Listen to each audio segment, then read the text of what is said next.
বুঝলি? হ্যাঁ বলো। মনে হয় ভর হয়ে গেছে। শোনো, আমি শুনেছিলাম মামার বাড়ি দক্ষিণ পাশে এই শীতের সময় খেজুরের রস পাওয়া যায়, বুঝছো, আখের রসও পাওয়া যায়। আজ বরঞ্চ ঘুরে আসি, পেলে একটু খেয়েও আসি, তোমার জন্য নিয়ে আসি। হ্যাঁ আচ্ছা, চালু করে এসো কিন্তু। তুমি থাকো, আমার জন্য একটু বেশি করে নিয়ে এসো। হ্যাঁ আনবো আনবো। তুমি কাজ করো, তুমি শুয়ে থাকো, তুমি উঠতে পারবে না, তুমি শুয়ে থাকো। হ্যাঁ শুয়ে থাকো, আমি এসে তোমাকে ডাকবো, তুমি শুয়ে থাকো। শুয়ে থাকো।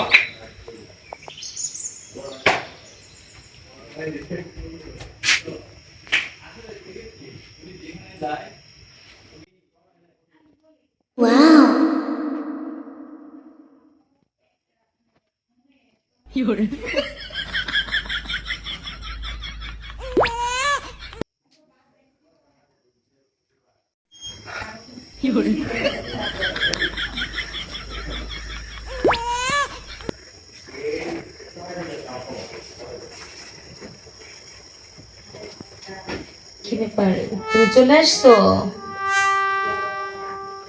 কি হলো, কথা বলতেছো না কেন? এই রাতে তো এত কিছু করলাম, এত আনন্দ করলাম, তাও তোমার হয় নাই? এটা তো মামার বাড়ি, তুমি তো বোঝো না। চলে আসবে, ঠিক আছে।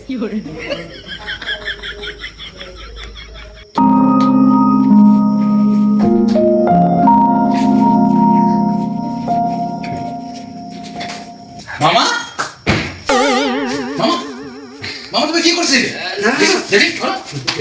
মিলি, তুমি ছিলে না এটা?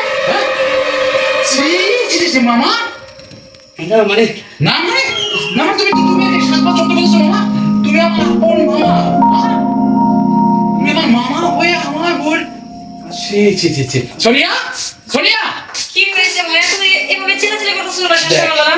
তোর বাবার চরিত্রটা, সে মামা, সে আমার মামা, আমার বউ মানে তোর ভাবি। হ্যাঁ ও অন্ধ বলে আমি সকালে ওকে শুয়ে রেখে আমি একটু বাজিয়ে গেছি। মামা এই সুযোগে এসে ওর গায়ের উপর ছাপিয়ে পড়েছে। ছি ছি ছি ছি, কেমন মামা। ছি বাবা ছি, তোমার কাছ থেকে আমি এসব কখনোই আশা করিনি। তোমার যদি লাগতো তুমি আমাকে বলতা, আমি তোমাকে আগে বিয়ে করাইতাম। সবাইকে বইলা আমি, আমার বলার মতো কোনো ভাষা নেই। ছি বাবা ছি, তোমার কাছ থেকে আমি এসব কখনোই আশা করিনি। ছি বাবা ছি। শুনো, আমি বলি কি, এই বাসার আমি ভাবতাম মামা অনেক ভালো, এখন মামাকে দেখেছি, মামার চরিত্র এত খারাপ। সে আমার ঠিকই বলেছো, আমরা এখন চলে যাবো। সোনিয়া, ভাবি দেখো,